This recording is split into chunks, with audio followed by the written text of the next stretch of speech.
तो संत की परिभाषा, साधु के लक्षण क्या बताए उस परमात्मा ने। और जब तक ये लक्षण हमारे अंदर नहीं आएंगे, एक एक लक्षण, हम परमेश्वर के पैर के नाखून को छूने के अधिकारी नहीं है। और परमात्मा हमारे को बांध भरना चाहता है, गुरुदेव हमारे को गले लगाना चाहता है। और हमारे जो कर्म है वो इतने नीचे गिरे हुए हैं कि हम परमेश्वर के नाखून को छूने के भी अधिकारी नहीं है अभी तक। तो क्या लक्षण बताए परमात्मा ने साधु के? जग में साधु कौन है, हे मुनींद्र समझाओ, कुछ भी संशय ना रहे, मुझको भेद बताओ। साधु के लक्षण मुनींद्र वचन, साधु महिमा सुनो हनुमान, उसके संग पुरुष को जान, संशय मद और मोह न भाई, साधु की पहचान बताई। साधु पुरुष समरथ है वो ही, राग द्वेष सुख दुख नहीं कोई, ये लक्षण ही साधु कहाते, ये साधु ही अगम घर पाते। जीते दोनों इंद्रिय व मन को, छोड़े ना जो पूर्ण ज्ञान को, तत्व प्रकृति और ये सब माया, इनको जीते तो साधु कहाया। काम क्रोध वालो अहंकार, वही साधु जो इन्हें ले मार। साधु बनना सरल न भाई, साधु रूप में बड़ी कठिनाई। हार जीत व मान अपमान, इनको छोड़े तो साधु जान। शील संतोष दया मन लावे, क्षमा गरीबी साधु कहावे। प्रेम प्रीति धीरज गुण पावे, निर्मल ज्ञानी साधु कहावे। हनुमान ये साधु स्वभाव, ये साधन तो साधु हो आप। साधु लक्षण तुम्हें सुनाए, ऋषि मुनि कोई जान न पाए। साधु की महिमा है सांची, साधु वचन से हमसे बाँची। साधु इच्छा न मान की होती, साधु की मति ऐसी होती। कोई नहीं है साधु समान, अगम निगम का उसको ज्ञान। तन मन धन को साधा जिसने, दुर्बुद्धि को खो दिया जिसने, वो ही जग में साधु कहावे, नहीं तो जग में व्यर्थ गवावे। सुन हनुमत साधु गति, कौन करे क्या बखान। जिसको संत संगत मिली, सब कुछ पायो जाने। ये 2-2.5 मिनट का छोटा सा एक वीडियो है,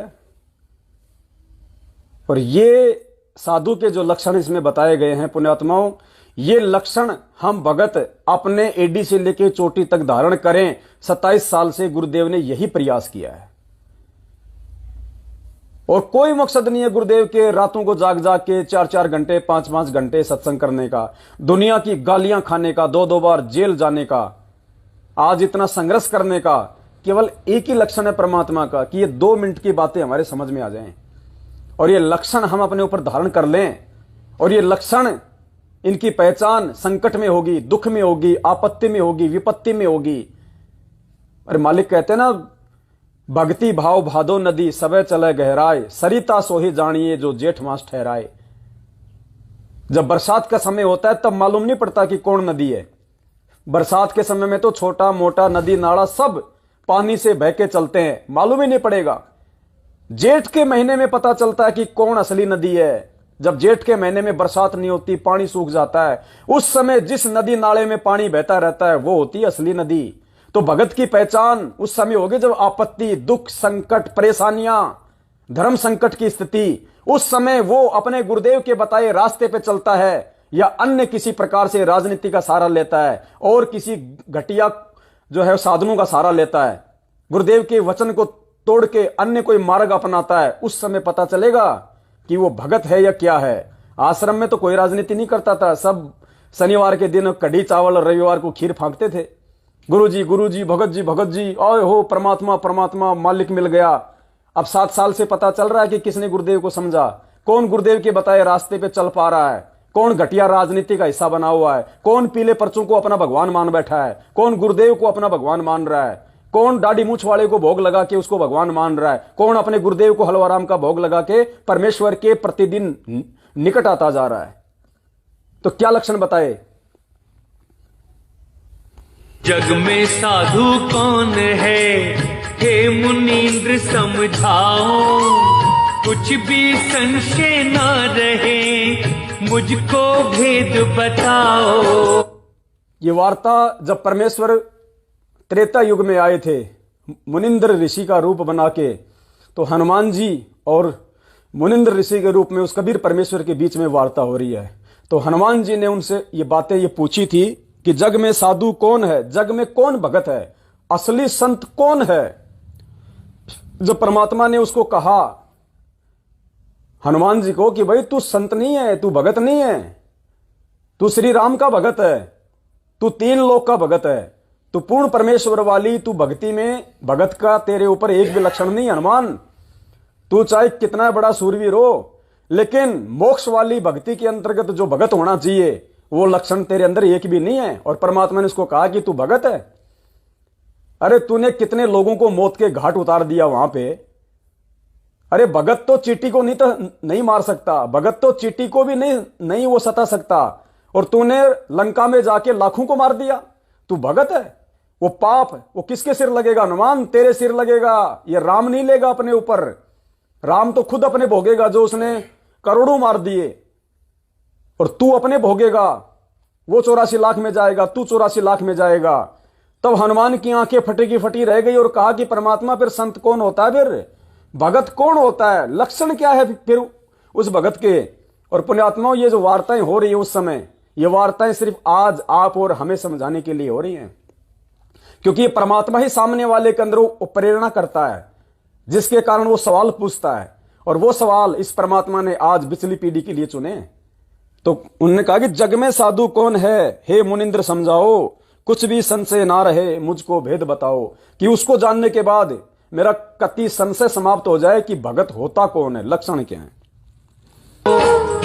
साधु के लक्षण मुनींद्र वचन, साधु महिमा सुनो हनुमान, उसके संग पुरुष को जान, संशय मद और मोह न भाई, साधु की पहचान बताई। क्या कहा परमात्मा ने? साधु महिमा सुनो हनुमान, उसके संग पुरुष को जान। यानी जिस भगत के मैं तेरे को लक्षण बता रहा हूं, यदि किसी भगत के अंदर अगर वो लक्षण होंगे, वो गुण होंगे, तो उसके संग पुरुष को जान। वो परमात्मा सदा उस भगत के साथ में रहेगा। क्या कहते हैं परमात्मा हमें नित्य नियम में? गुरु भगता मम आत्म सोई, और वाक्य हृदय में रहूं समोई। परमात्मा ने कहा कि जो अपने गुरु जी का भगत होगा, तो गुरु जी ने तो भगत के कुछ लक्षण बताए, पहचान बताई। अगर उन पहचान में, उन लक्षणों में अगर कोई खरा उतरेगा, तो वो क्या कहलाएगा? वो गुरु जी का भगत है। और अगर ऐसा कोई गुरु जी का भगत है जो गुरु जी की प्रत्येक मर्यादा में, गुरु जी के प्रत्येक आदेश में, प्रत्येक नियम में चलेगा, तो कहते हैं मैं केवल उसी भगत के हृदय में रहूंगा, क्योंकि वो असली भगत होगा। तो गुरुदेव ने हमें क्या समझाना चाहा कि उन भगत के क्या लक्षण है? साधु महिमा सुनो हनुमान, उसके संग उस परमात्मा को जान, संशय मद और मोह ना भाई। संशय, कौन सा संशय? इस परमेश्वर के प्रति उसके मन में फिर कोई संशय नहीं होगा। सृष्टि रचना सुनने के बाद में, उस अमर लोक के विषय में जानकारी अपने गुरुदेव के मुखारविंद से सुनने के बाद में, उसको दुनिया वाले नकली संत, नकली पंथ, आड़ोसी पाड़ोसी, पंडित, काजी, मुल्ला, कोई कितना ही संशय पैदा करना क्यों ना चाहे, तेरा गुरु भगवान है तो जेल में क्यों बैठा है, तेरा गुरु तो पहले इंजीनियर था, तेरे गुरु का और मेरे गुरु का खेत तो एक सवात है, मुझे अच्छे से पता है कि तेरे गुरु जी का काहे का भगवान है, फलाना दिखना, शराब पीता था, बीड़ी पीता था, मेरे गांव का था। कहते हैं ये भक्ति लेने के बाद अगर कोई भगत होगा, ये ज्ञान सुनने के बाद कि ऐसा ज्ञान आज तक सृष्टि में किसी गुरु ने किसी को नहीं दिया, ये भेद आज तक किसी ने आके इस पृथ्वी पे नहीं खोला।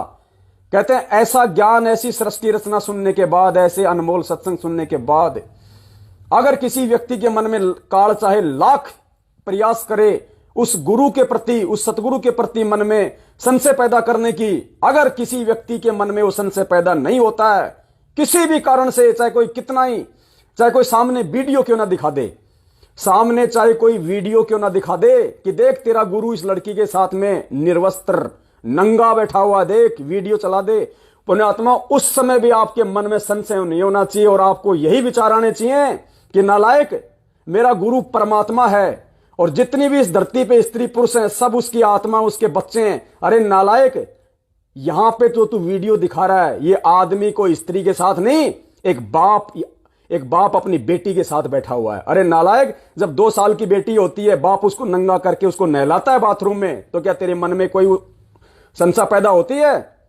तो नालायक, तू जो मुझे दिखा रहा है ये बाप है, ये आदि अनादि है, सतगुरु आदि अनादि है, सतगुरु मध्य है मूल, सतगुरु को सिजदा करूं एक पलक नहीं भूल। सतगुरु पूर्ण ब्रह्म है, सतगुरु आप अलेख, सतगुरु रमता राम है या में मीन ना मेघ। ये सभी आत्माओं का उत्पत्ति करता है, हम तो इसके बच्चे हैं। अगर कोई 100 साल का भी है तो भी वो गुरुदेव के लिए 2 दिन का बच्चा है। तो नालायक, जो तू दिखा रहा है ना, ये एक परमात्मा अपनी आत्मा के साथ बैठा हुआ है, उसको ज्ञान समझा रहा होगा नालायक, और तेरे जैसे मंद बुद्धि की परमात्मा परीक्षा ले रहा होगा कि इसके मन में क्या भाव उठते हैं। तो पुण्यात्माओं, इस प्रकार से कोई भी संशय किसी भी प्रकार का इस सतगुरु रामपाल जी भगवान के प्रति हमारे मन में तो क्या, हमारे आसपास भी नहीं आना चाहिए। तो परमात्मा कहते हैं कि सबसे पहला लक्षण क्या है उसका? संशय। भक्ति और भगवान के प्रति, सतगुरु के प्रति जिसके मन में रति भर भी संशय ना हो पैदा किसी भी कारण से, चाहे काल भगवान धरती पे उतर के आ जाए, वो भगत का सबसे पहला लक्षण बताया।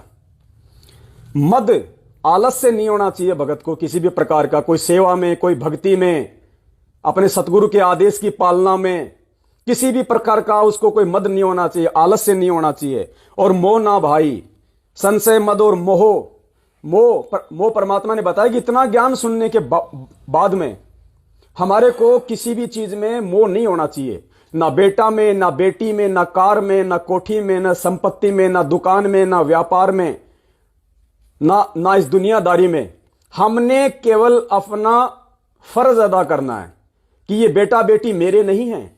ये बेटा बेटी अगर मेरे होते तो आज से पहले कहां थे मुझे नहीं पता। शरीर छोड़ने के बाद ये किसके बेटा बेटी बनेंगे या सतलोक के अधिकारी बनेंगे, ये इनके संस्कारों के ऊपर है। मुझे तो परमात्मा ने एक सेवा दे रखी है कि बेटा तेरे ऋण संबंधी हैं और मैंने तुझे सेवा दी है, तू इनका भरण पोषण कर, इनका पालन पोषण कर, ये मेरी आत्मा है और तू मेरा नौकर है। मैंने तुझे जिम्मेदारी दे रखी है इनका पेट पालन की। अगर तू बाप है तो एक बाप की भूमिका निभा, अगर तू एक पति है तो तू एक पति की भूमिका निभा, और मेरे इन बच्चों की तू परवरिश कर जो मैंने तेरे यहां पे छोड़ रखे हैं। सिर्फ इतना होना चाहिए, एक फर्ज अदा होना चाहिए। उनमें मोह नहीं पैदा करना कि मेरा बेटे को मैं इंजीनियर बनाऊंगा, मेरे बेटे को मैं बिरला स्कूल में पढ़ा के डॉक्टर बनाऊंगा, और मेरा बेटा डॉक्टर बन के फिर बुढ़ापे में मेरे पैर दबाएगा, मेरी सेवा करेगा, दुनिया कहेगी देख कितना अच्छा बेटा पैदा किया। और परमात्मा कहते हैं वो बेटे को तूने डॉक्टर बना दिया, 6 महीने बाद एक्सीडेंट में मर गया, तो अब उसने दबा दिए उसने तेरे पैर। तो परमेश्वर कहते हैं कि इस भक्ति मार्ग में आने के बाद में मोह नहीं होना चाहिए। मोह अगर तेरे को रखना है इस परमेश्वर के प्रति रख। साधु माई बाप हैं, साधु भाई बंद, साधु मिलावे राम से यम के काटे फंद। तमेव माता च पिता तमेव, तमेव बंधु च सखा तमेव, तमेव सर्व मम देव देव।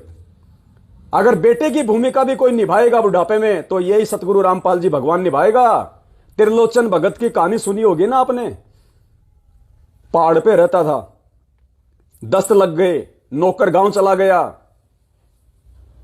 परमात्मा ने उसका नौकर बनके उसकी लैट्रिन उठाई।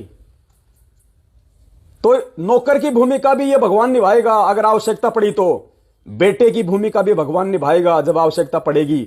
और हम जब पूर्णतया सतगुरु के भगत बन जाएंगे और पतिव्रता धर्म पे टिक जाएंगे तो पुण्यात्माओं सारी भूमिका ये भगवान निभा देगा। इसलिए असली मोह अपने गुरु के चरणों में होना चाहिए। सतगुरु सुंदर रूप अपारा, सतगुरु 3 लोक से न्यारा। सतगुरु से ज्यादा सुंदर हमने बेटा बेटी, अपने पत्नी भाई बंधु रिश्तेदार जवाइयों को ना कहना है, ना हमने उनके अंदर वो सुंदरता को वो देखना है, क्योंकि असली सुंदरता यहां है ही नहीं। ये काल का लोक है, ये डमी लोक है। इसलिए वो सुंदरता भी हमने अपने गुरु में देखनी है।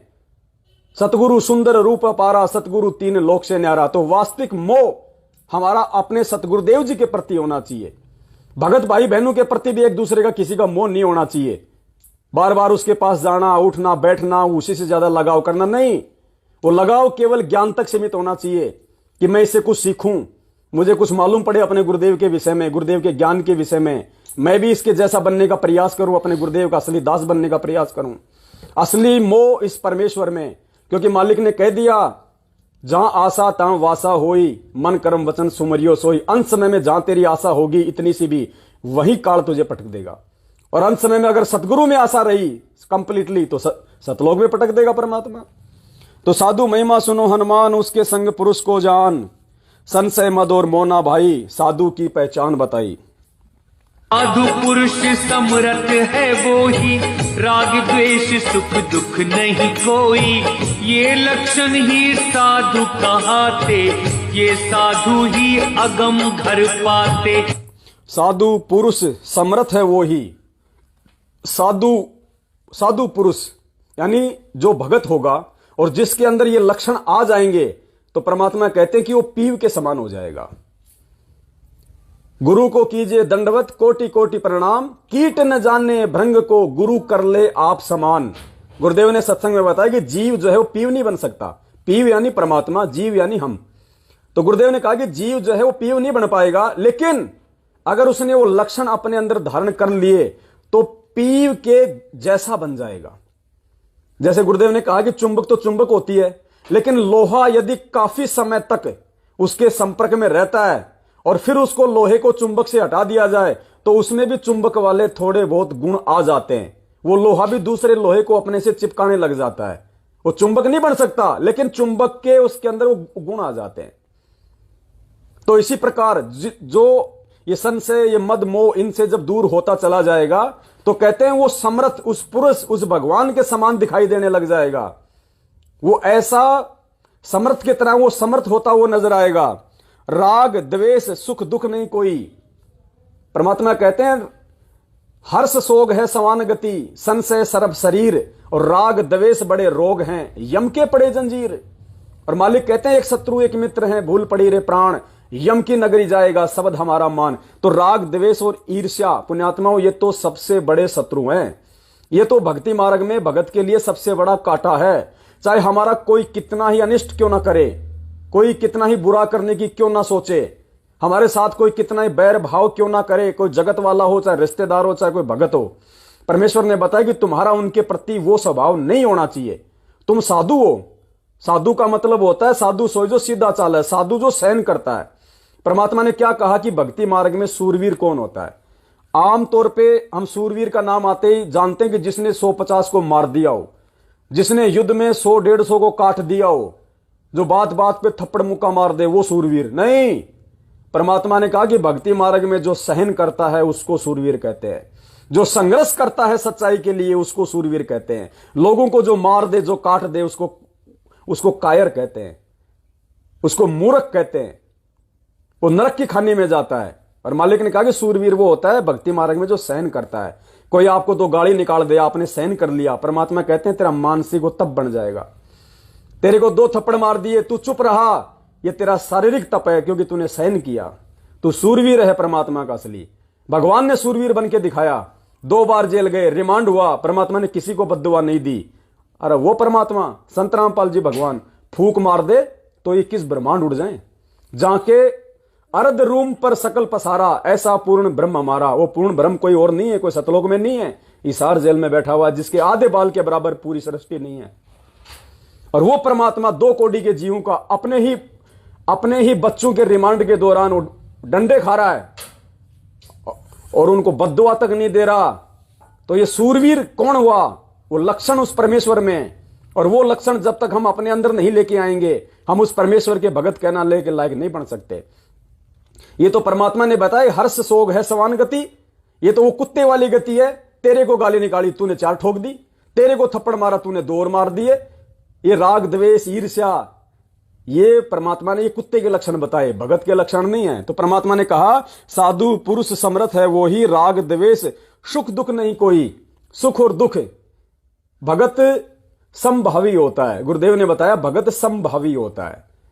अगर मान लीजिए अगर आप सुख में आप मौज मस्ती कर रहे हो, दुख में अपना मुंह लटका के बैठ गए, तो परमात्मा कहते हैं वो तो कुत्ते वाली गति है। अगर प्यार से अगर तेरे को अगर वो पुचकार आगे तो तू उसके आगे पूंछ हला रहा है, उसने कहा कि हट तो तू भों भों कर रहा है, तो कहते हैं वो कुत्ते वाली गति है। वो तो जो भगत होता है सुख दुख लाभ हानि में एक जैसा होता है, उसको कोई दुख कोई तकलीफ नहीं होती। चाहे जेल में बैठ के भगवान का भजन करे, चाहे महल में बैठ के भगवान का वो करे भजन, भगत के लिए हर जगह एक समान होती है। उसको ज्ञान हो जाएगा कि 21 ब्रह्मांड पूरा एक जेल है, महल भी जेल है, महल तो उस जेल से भी ज्यादा बड़ी जेल है। अरे जेल में तो थोड़ी सुख सुविधा मिलती है, महल में तो ज्यादा मिलती हैं, ज्यादा भौतिक सुख सुविधाएं, काल ज्यादा फांसेगा। तो परमेश्वर ने कहा कि जो सुख दुख में एक जैसा रहेगा वो असली भगत होता है, लक्षण होते हैं भगत के। ये लक्षण ही साधु कहाते, ये साधु ही अगम घर पाते। इस प्रकार के लक्षण जिस आत्मा में उस तत्वदर्शी संत के सत्संग सुन के आने शुरू हो जाएंगे, परमात्मा कहते हैं ये साधु ही अगम घर पाते, सतलोक की प्राप्ति, मोक्ष की प्राप्ति ऐसा व्यक्ति ही कर सकता है। जीते दोनों इंद्रिय व मन को, छोड़े ना जो पूर्ण ज्ञान को। तत्व प्रकृति और ये सब माया, इनको जीते तो साधु कहाया। जीते दोनों इंद्रिय और मन को, ये आप सबको पता है जो इंद्रियां हैं। तो कौन सी इंद्री को यहां पे जीतने की बात कही जा रही है? जो पांचों हमारी जो इंद्रियां हैं, काम क्रोध मद लोभ अहंकार। और वैसे भी जैसे जो भगत होता है, परमात्मा ने कहा कि उसको चाहे रूखा सूखा खिला दो, चाहे उसको लाडू जलेबी और हलवा खिला दो, वो ना तो उनमें कमी निकालेगा ना उनको ज्यादा स्वादिष्ट बताएगा। क्योंकि भगत के लिए वो जो इंद्री का जो वो कर्म है, क्योंकि जीभ भी हमारी एक इंद्री है। जीभ जो है वो खट्टा मीठा वो जो है नमकीन का हमारे को बताती है। तो जो भगत होता है, परमेश्वर ने बताया कि उसको चाहे रूखा सूखा दे दो, चाहे उसको हलवे मालपुए दे दो, उसके लिए तो दोनों समान है।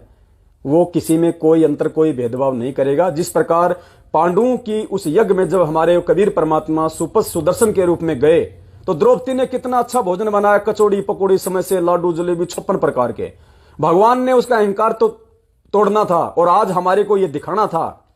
परमात्मा ने सबको एक जगह गोल मथोड़ कर लिया और 5 ग्रास बना लिए। तो परमेश्वर ने वहां पे हमें क्या एग्जाम्पल दिया कि भगत को ज्यादा स्वादिष्ट की तरफ नहीं बढ़ना है। जो मिल जाए, जैसा मिल जाए, सूखी रोटी मिल जाए हमें खानी है भगवान का प्रसाद मान के। अरे वो सूखी रोटी और चटनी हम खाएंगे तो सबसे पहले हम हमारे गुरु भगवान को हम भोग लगाएंगे एक टुकड़ा तोड़ के। अरे जब गुरु भगवान ने मना नहीं किया सूखी रोटी खाने से, नालायक तू क्यों नाक चढ़ा रहा है?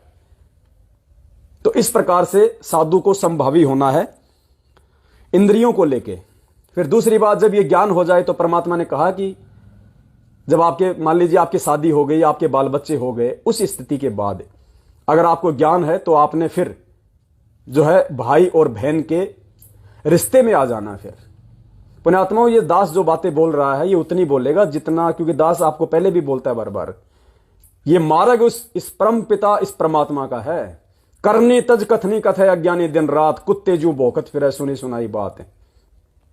ये लोखा सोखा खाने की इस दास को बचपन से भी अगर मेरे माँ बाप ने अगर मुझे बाजरे की 3 दिन की रोटी दे दी और उसको अगर मतलब आग में सेक के अगर उसके ऊपर थोड़ी सी वो चटनी भी रख दी तो दास ने बड़े प्यार से खाई है।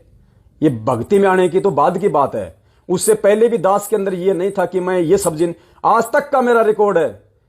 चलो मेरे माँ बाप की तो छोड़ो, सन 1998 में दास की शादी हो गई थी।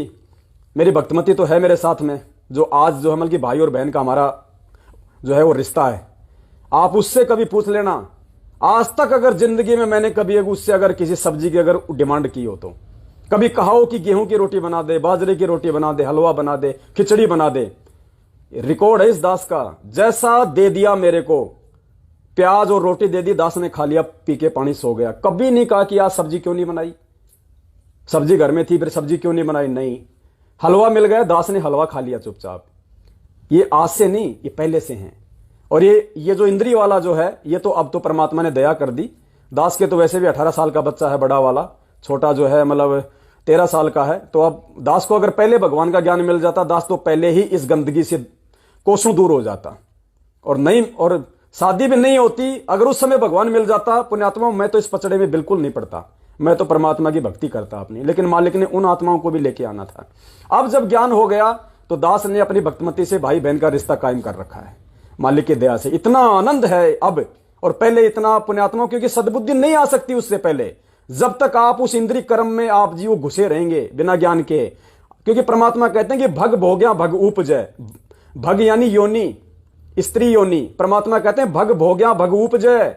जब तक तू भक्ति मार्ग में आने के बाद इस भग का जो है साधन को जो है काम में लेगा, तो परमात्मा कहते हैं तब तब तेरी उत्पत्ति उस भग से होगी, तू योनि द्वार से आएगा, मां के पेट से आएगा। भग भोग्या भग उपजय, और भग से बचा न कोई, और जो कोई उस भग से बचे भगत कहावै सोई। तो दास को यह वाणी खटक गई उस परमात्मा की। और दूसरा, उस परमेश्वर ने एक वाणी और कही, सदगुरु रामपाल जी भगवान ने, मालिक ने कहा कि आग पराई आपनी, हाथ दिए जल जाए। आग यानी अग्नि, चाहे किसी पड़ोसी से ले आओ, चाहे अपने घर की हो, अगर उसमें हाथ दोगे तो हाथ जलेगा। आग पराई आपनी, हाथ दिए जल जाए। नारी पराई आपनी, पर से सर्वस जाए। स्त्री चाहे अपनी हो चाहे वो दूसरे की हो, यह ज्ञान होने के बाद यदि आपने संपर्क किया, देखो बहुत सारे भाइयों को यहां पे शंका हो जाएगी कि मेरे तो अभी जो है मतलब कि बच्चे नहीं हुए हैं, मैं कैसे छोड़ दूं। अरे उनके लिए नहीं है ये ज्ञान। अगर आपको हो गया और आपने शादी भी कर ली, क्योंकि परमात्मा ने कहा कि शादी करो, कोई दिक्कत नहीं है। अगर ऐसा लगता है कि मुझे शादी करनी है, तो परमात्मा की तरफ से कोई मना नहीं है। कोई ये ना सोचे कि मैं तो शादी कर लूंगा फिर मैं तो भगत की श्रेणी में नहीं होऊंगा। नहीं, उसका भी परमात्मा ने समाधान बता रखा है। दोनों स्थितियों में परमात्मा लेके चलते हैं। परमात्मा ने कहा शादी करो, कोई दिक्कत नहीं है, लेकिन शादी करने के बाद यदि आप इस मार्ग में आ गए, और वैसे भी आपने जो हमल की जति का जीवन जीना है, जति यानी केवल अपनी ही औरत के आपने जो है वो संपर्क में रहना है, अन्य सबको मां बहन की आपने वो दृष्टि से देखना है। उसके बाद परमात्मा कहते हैं आपने शादी भी कर ली और आप इस परमात्मा की जो है भक्ति भी कर रहे हो, तो परमेश्वर ने फिर कहा कि इंद्री कर्म ना लगे लगारम, जो भक्ति करे निर्द्वंद रहे। फिर मालिक ने कहा कि उस आत्मा के ऊपर जो पूर्णतया जो मर्यादा में है, जिसने शादी भी कर रखी है और जो अपनी औरत के ही संपर्क में रहता है, उसके ऊपर फिर वो इंद्री कर्म लागू नहीं होता है। लेकिन जब उसको ज्ञान हो जाए, संतान उत्पत्ति हो जाए, उसके बाद उसने भाई बहन का रिश्ता कायम कर लेना है। क्योंकि पुण्यात्माओं, ये बीमारी आज नहीं तो कल छोड़नी पड़ेगी, और इसको छोड़े बिना हम भगत की भी श्रेणी में नहीं आएंगे। फिर और बात तो, क्योंकि परमात्मा कहते हैं कामी क्रोधी लालची, इनसे भक्ति ना होई, और भक्ति करे कोई सूरमा, जात वर्ण कुल खोई। तो फिर यहां पे वो कामी कौन हुआ? कामी वो जो काम वासना में जो रत है। और जब ज्ञान से समझ में आ जाएगा कि मेरा गुरु मेरा भगवान कौन, सतगुरु रामपाल जी भगवान, और मैंने नाम ले लिया, मैं क्या बन गया? उनका बेटा वचन का। और मेरी पत्नी ने नाम ले लिया, वो क्या बन गई? वचन की बेटी। हम दोनों क्या हुए फिर? पति पत्नी या भाई बहन। तो पुण्यात्माओं, ये बहुत सोच समझ के हमने ये कदम उठाने हैं। जल्दबाजी में कोई भाई कोई फैसला ना ले। यदि आपकी पार्टनर आपका सहयोग नहीं करती है तो आपके ऊपर कोई दोष नहीं है। आप परमेश्वर से क्षमा याचना मांगते रहिए, आप परमेश्वर से प्रार्थना करते रहिए कि परमेश्वर आप इनको सद्बुद्धि दो, और परमेश्वर मैं भी इस गंदे जाल से धीरे धीरे जो है वो बाहर निकलूं। तो ये ज्ञान समझ में आने के बाद की प्रोसीजर है। जल्दबाजी में फैसले कोई भाई बहन ना ले। तो जीते दोनों इंद्री और मन को, छोड़े जो ना पूर्ण ज्ञान को, जो इस परमेश्वर के ज्ञान को, यथार्थ सत भक्ति मार्ग को, इस परमेश्वर के इस पंथ को, जो किसी के भी कहने पे, किसी भी कीमत पे जो ना छोड़े, और इस भगवान का अंतिम श्वास तक जो बन के रहे, वो साधु के लक्षण होते हैं। देखो, पतिव्रता औरत कौन होती है? गुरुदेव ने क्या बताया? अगर जरा सा भी उसके मन में दोष पैदा हो गया, किसी दूसरे व्यक्ति की सुंदरता को देख के, किसी दूसरे व्यक्ति के धन को देख के, अगर जरा सा भी उसमें अगर मोह हो गया दूसरे व्यक्ति में, वो पतिव्रता नहीं होती वो स्त्री, फिर वो व्यभिचारिणी स्त्री होती है। और ये परमात्मा तो अंतर्यामी है और हम उसकी आत्माएं हैं। हमने अगर सौपन में भी किसी देवी देवता की तरफ अगर आसक्ति अपनी लगा ली, कोई डिमांड उनसे वो कर ली, और यहां तक कि दाढ़ी मूछ वाली फोटो को भी यदि हमने भगवान मान के, जो हम सोचते हैं कि वो कबीर जी की फोटो है, अगर उससे भी हमने कोई डिमांड आध्यात्मिक क्षेत्र में अपने गुरुदेव के अलावा की, तो भी हम उस पतिव्रता धर्म से, हम उस पद से नीचे गिर जाएंगे। क्योंकि परमात्मा ने पहले बोल दिया अपनी वाणी में, हरि सुमरे सो वार है और गुरु भजे होए पार। हरि को सुमरने से, हरि से डिमांड करने से कुछ नहीं मिलेगा, गुरु भजे होए पार, क्योंकि वो हरि खुद तेरे सतगुरु के रूप में है। तत्व प्रकृति और ये सब माया, इनको जीते जो साधु कहा। ये तत्व प्रकृति में सब आ जाते हैं, क्योंकि ये 5 ये गुण हैं और 5 गुणों की जो है वो 25 प्रकृतियां बताई गुरुदेव ने। जैसे ये डर है, भय है, लोभ है, लालच है, अहंकार है, ये इस प्रकार की 25 जो है प्रकृतियां हैं। इन 5 जो हमारे जो विकार हैं, ये काम, क्रोध, लोभ, मोह, अहंकार, फिर इनके 25 जो है इनकी वो प्रकृतियां होती है। तो परमात्मा कहते हैं जो इन सब को जो छोड़ देगा, जो इन सब के ऊपर जो मतलब विजय प्राप्त कर लेगा मेरे ज्ञान से, इस भक्ति से, तो कहते हैं इनको जीते जो साधु कहा है। काम क्रोध व लोभ अहंकार, वही साधु जो इन्हें ले मार। साधु बनना सरल न भाई, साधु रूप में बड़ी कठिनाई। तो परमेश्वर ने ये काम, क्रोध, लोभ, मोह, अहंकार के विषय में जो बताया है कि जो इनको जो जीत लेगा, जो इनसे ऊपर उठ जाएगा, और वही जो है असली साधु कहलाएगा। और परमात्मा कहते हैं ये जीतना बिना इस ज्ञान के, बिना इस सच्चे सतगुरु की जो है वो शरण में आने, और शरण में आने के बाद भी यदि आप इसके वचन पे नहीं चलोगे, आप सत्संगों को आधार नहीं बनाओगे, उस परमेश्वर के उस प्रत्येक दोहे को, प्रत्येक वाणी को यदि अपने जीवन में जो है अमल में नहीं लाओगे, तो कहते साधु बनना फिर इतना सरल नहीं है भाई। फिर मालिक कहते हैं हार जीत व मान अपमान। हार जीत व मान अपमान, इनको छोड़े तो साधु जान। शील संतोष दया मन लावे, क्षमा गरीबी साधु का। हार जीत व मान अपमान, अपने आत्माओं ये मंदसौर की जो घटना हुई है, अब यहां पे हार जीत भी काल ने ठोक दी, मान अपमान भी काल ने ठोक दिया। देवीलाल की डेड बॉडी को लेके 5 करोड़ की डिमांड कर रहे हैं, और उस पीले पर्चे में क्या आया, अपराधियों को बख्शा नहीं जाएगा, कानूनी लड़ाई लड़ो। ये हार जीत है। देखो ऐसे काल भगवान सूक्ष्म चाल में फांसता है, और हम कहते हैं कि हम भगत हैं। भगत के लक्षण तो ये बता रखे परमात्मा ने। हार जीत व मान अपमान, क्या कहा परमात्मा ने, हार चले सो साधु है, लागी मरे सो नीच। और तुम वहां पे क्या कर रहे हो, उनको जीतने का प्रयास कर रहे हो, अपनी डिमांड लेके तुम प्रशासन के रास्ते में तुम रोड़ा बन के वहां पे खड़े हुए हो। अरे तुम भगत होते तो भगवान तुम्हारे ऊपर ऐसी आपत्ति क्यों आने देता, तुम्हारे को रोड पे उस डेड बॉडी को लेके पड़ने की नौबती क्यों आती अगर तुम भगत होते तो। क्या कहा परमात्मा ने, पतिव्रता जमीन पर ज्यो ज्यो धर है पांव, समर्थ झाड़ू देत है ना काटा लग जाए। तुम्हारे काटा ही नहीं लगना चाहिए था, क्योंकि भगत के आगे तो परमात्मा, अगर उसके प्रारब्ध में, उसके जीवन में अगर कोई संकट आना हो, तो परमात्मा क्या कहते हैं कि पतिव्रता जमीन पर जो जो धरे पाव। पतिव्रता यानी वो आत्मा, वो भगत जमीन पर जो जो धरे पाव, उस सत्संग की तरफ वो जा रहा था, और समर्थ झाड़ू देते ना काटा लग जाए। परमात्मा उसके रास्ते में आने वाली हर समस्याओं का समाधान करेगा, उसकी आपत्तियों को दूर करेगा, क्योंकि ये मालिक का ये गुण है कि संत शरण में आने से आई टले बला, जय मस्तक में सूली हो व कांटे में टल जा। तो परमात्मा ने तुम्हारी वो बड़ा वो क्यों नहीं टाली, क्योंकि तुम भगत नहीं हो, तुम्हारे अंदर भगत और भक्ति के लक्षण मैनेजमेंट ने आने नहीं दिए। तुम्हारे को 7 साल से इन्होंने भटका के रखा हुआ है, गुरु वचन से दूर रखा हुआ है। तो ये हार, मान, जीत, अपमान, ये देखो काल ने उन सब के अंदर डाल दी। 5 करोड़ की डिमांड की मैनेजमेंट ने, और हजारों लोग रोड पे बैठ गए 5 करोड़ की डिमांड को लेके, सबको ठग लिया काल ने। हार जीत व मान अपमान, इनको छोड़े तो साधु जान। सील संतोष दया मन लावे, समा गरीबी साधु कावे।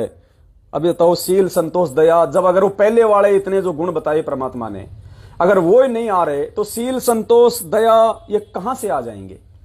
वो तो अच्छा हुआ गोली मार के भग लिया, नहीं तो उसका चूरमा निकाल देती है संगत वहां पे।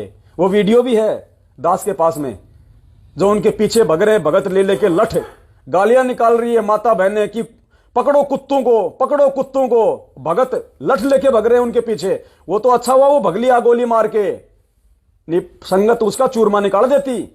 तो परमात्मा कहते हैं सील संतोष दया मन लावे। क्या कहा परमात्मा ने गुरुदेव ने अपने सत्संग में बताया कि एक साधु था, वो रोज नदी में नहाने के लिए जाता था, साथ में उसके चेले भी जाते थे। एक दिन साधु नहा रहा था, एक बिच्छू पानी में बहता आ रहा था। साधु ने सोचा ये डूबेगा, मर जाएगा, इसको निकाल दूं।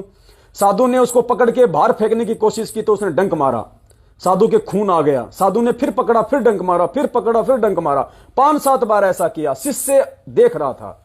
शिष्य ने कहा कि गुरुदेव, इस नीच प्राणी को आप इसको बचाने का प्रयास कर रहे हो, ये आपको एक जो है काटे जा रहा है, मरने दो ना गुरुदेव इसको।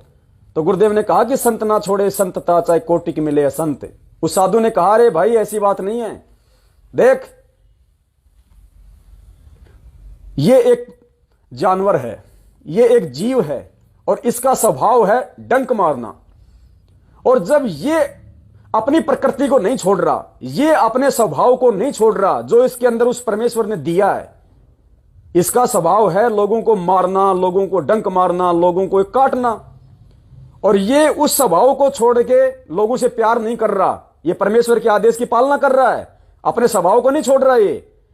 तो जब ये एक जीव अपने स्वभाव को नहीं छोड़ रहा, तो मैं एक साधु हूं और मेरा उस परमेश्वर ने कुछ मेरे अंदर गुण दिए हैं, स्वभाव दिए कि संत ना छोड़े संतता, चाहे कोटिक मिले संत। और परमात्मा कहते हैं कि दया बिना दरवेश कसाई। अरे जब ये जानवर होके अपने स्वभाव को नहीं छोड़ रहा, तो मैं साधु होके, भगत होके अपने स्वभाव को क्यों छोड़ूं। तो पुण्यात्मा, वो तो अज्ञानी थे, वो तो निगुरे थे, वो तो शास्त्र ज्ञान को नहीं जानते थे। उन्होंने गोली चला दी, डंडे मार दिए, तो आपने अपना बचाव करना था। उनके पीछे कुत्ता गधा कह के मारने के लिए लठ लेके नहीं भगने थे। फिर मालिक की वाणी क्या कह रही है, जो तोकू काटा बोवे ताको बोतू फूल। अरे ऐसे समय में तो भगत की पहचान होती है। इस दास को मध्य प्रदेश में मार रहे थे लठों से, अरे दास भी उठा के पत्थर एक आधे का सिर तो फोड़ ही देता। जयपुर में दास को मारने आए 8-10 जने, अगर 20 मारेंगे तो 2 तो मैं भी मार ही देता। इस दास को गालियों की इतनी बौछार की हुई है, दास भी 2-4 निकाल देता। मेरे मुंह पे कौन सा जो है अलीगढ़ वाला ताला लग रहा है, लेकिन मुझे उस परमेश्वर के विधान का पता है कि बेटा ये तो जो करेंगे सो भरेंगे। तूने अगर मेरे विधान को तोड़ दिया, भले तेरे को कितना मारो, कितना पिटो, कितनी गालियां निकालो, तू अगर भगत के लक्षणों से ऊपर अगर हटा तो ठीक है, वो गलत कर रहे हैं, उनको उनका मिलेगा। लेकिन तूने भी अगर विधान तोड़ दिया तो तुझे भी उसका दंड भोगना पड़ेगा, उस कर्म का प्रतिफल तुझे भी भोगना पड़ेगा। ये विधान है यहां का। तो दास तो उस बात से अच्छे से परिचित था, इसलिए दास ने मार खा ली, दास ने गालियां खा ली, और आज वो मारने वाले, गालियां देने वाले अकाल मौत मर रहे हैं, बेमौत मर रहे हैं। और यहां परमात्मा फूलों की तरह अपनी पलकों पे रख रहा है। तो ये भगवान है, जब इसके वचन पे चलेंगे तो परमात्मा ऐसा कर देगा प्रफुल्लित। दुनिया देखेगी आने वाले समय में, देखना। अभी तो संघर्ष का समय है, खुद हमारा भगवान ही संघर्ष कर रहा है। पुण्यात्माओं, ये कोई भक्ति नहीं हो रही वर्तमान में। परमात्मा भक्ति के लिए माहौल तैयार कर रहे हैं। अभी तो संघर्ष चल रहा है, खुद हमारा भगवान संघर्ष कर रहा है जेल में बैठ के। हम कैसे बाहर बैठ के आराम से हम भक्ति कर लेंगे? हम तो टाइम पास कर रहे हैं, भक्ति तो बाद में होगी। गुरुजी ने कहा था कि भक्ति तो भगवान करवाएगा, तुम कहां से भक्ति कर लोगे नालायको? भक्ति भी परमात्मा करवाएगा। तो अभी तो संघर्ष चल रहा है, और हम उस परमेश्वर के संघर्ष में उसका सहयोग ना करके हम राजनीतियां कर रहे हैं। अरे भगवान के सत्संग में मुख्य अतिथि कौन होना चाहिए, भगवान या 2 कौड़ी का राजनेता? परमेश्वर के सत्संग में तो परमेश्वर ही होता है मुख्य अतिथि। और तुम बीजेपी की राष्ट्रीय महासचिव 2 कौड़ी के आदमी को लाके तुम उसको मुख्य अतिथि बना रहे हो। भगवान, पुण्यात्मा, फिर भगवान का महत्व कहां रह गया? फिर भगवान उस सत्संग में क्यों आएगा? अरे राजस्थान के मुख्यमंत्री के जन्मदिन पे आप बहुत बड़ा जो है प्रोग्राम कर रहे हो, तो राजस्थान के मुख्यमंत्री का जन्मदिन है तो राजस्थान के मुख्यमंत्री की वाह वाह होनी चाहिए। और तुम उसी प्रोग्राम में मध्य प्रदेश के मुख्यमंत्री को बुला के उसके गले में माला डाल रहे हो, उसके मुंह में तुम वो केक ठूंस रहे हो, तो वो क्या तुम्हें चाटेगा? अशोक गहलोत तो नाराज हो जाएगा कि नालायक, देखो जन्मदिन मेरा है, मेरे पैसों से पार्टी हो रही है और केक ठोक रहे हैं शिवराज के मुंह में, तो वो कहां से प्रसन्न हो जाएगा? तो नालायको, ये प्रोग्राम उस कबीर परमात्मा का, सतगुरु रामपाल जी भगवान का, और मुख्य अतिथि बना रहे हो तुम 2 कौड़ी के राजनेताओं को। तो भगवान क्या वहां पे चढ़ेगा? के गोलियां चलेंगी फिर, और क्या होगा? फिर वहां पे काड़ा बैठेगा, क्योंकि राजनेता तो काल है, काल प्रेरित है, इनकी बुद्धि तो काल के अधीन है। तो जब तुम काल को मुख्य अतिथि बनाओगे तो भगवान उस सत्संग में कहां रहेगा? तो बताओ गोलियां नहीं चलेंगी तो क्या देवता फूल बरसाएंगे? तो परमात्मा कहते हैं सील संतोष दया मन लावे। भाई ये लक्षण है।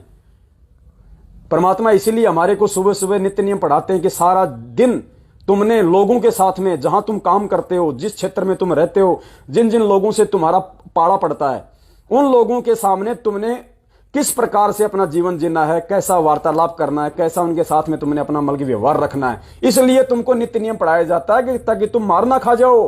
वरना भाई ये तो 751 का मुकदमा है, चाहे दिन में चाहे 20 बार करो। सुनो परमात्मा का सत्संग, वो भी, ताकि हमें इन चीजों का ध्यान से सुनियो मालिक का। आप नित्यनियम में भी पढ़ते हो, अपने नित्यनियम के अंदर आपको बहुत कुछ विज्ञान है। विज्ञान माने तत्व ज्ञान है, विशेष ज्ञान है। और इस ज्ञान को आप केवल एक रूटीन में पढ़ लेते हो कि हमने ये एक पढ़ना है, प्रतिदिन नित्यनियम करना ही करना है। लेकिन एक व्यवस्था बनाकर नहीं इसको प्रतिदिन करना चाहिए। जितनी देर भी इसको सुनो, किसी भी पार्ट को, इसके नित्यनियम का जितना भी बुद्धि मन निश्चल हो तेरा आपका, तो ये विचार करे कि इसमें क्या बोला है मालिक ने अपनी वाणी में, क्या आदेश है तेरे लिए। क्योंकि आप पौन घंटा नित्यनियम करते हो, इसमें ज्यादा से ज्यादा आपका मन 20% इस नित्यनियम के अंदर आप 20% ही सुन पाते हो। उस 20% को भी यदि आप विचार करो डेली कि इसमें क्या आदेश है मालिक का, और फिर अपने जीवन को सारा दिन, उस दिन को ऐसे ही सुचारू रखो। क्योंकि आपको घर से निकलने से पहले ये पढ़ा इसलिए जाता है कि आपके साथ रास्ते में कोई निकम्मा भी टकराओगा, कोई गाली देने वाला भी मिलेगा, कोई बुंडा भी बोलेगा, कितने कोई आंट भी लावेगा।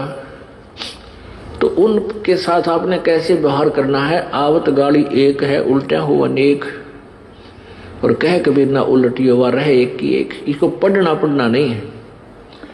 मान ले कोई बुंडा बोला है, गलत बोलता है, गाली देता है, तो उसने तो कर दिया यूं काम, और आप भी उल्टा दोगे तो फिर 4 और देगा कि वो तो पूरे मूड में है, वो तो फुल मूड में है लड़ाई के में, और आप भी आगे से उल्टी बोल पड़ोगे तो वो तो 4 बैठा है। जब बरसात क्या उनका मुकदमा रोज कर लेते दिन में। तो कहते परमात्मा आवत गाड़ी एक है, उल्टा हो अनेक, और कह कबीर न उलटियो रहे एक का एक।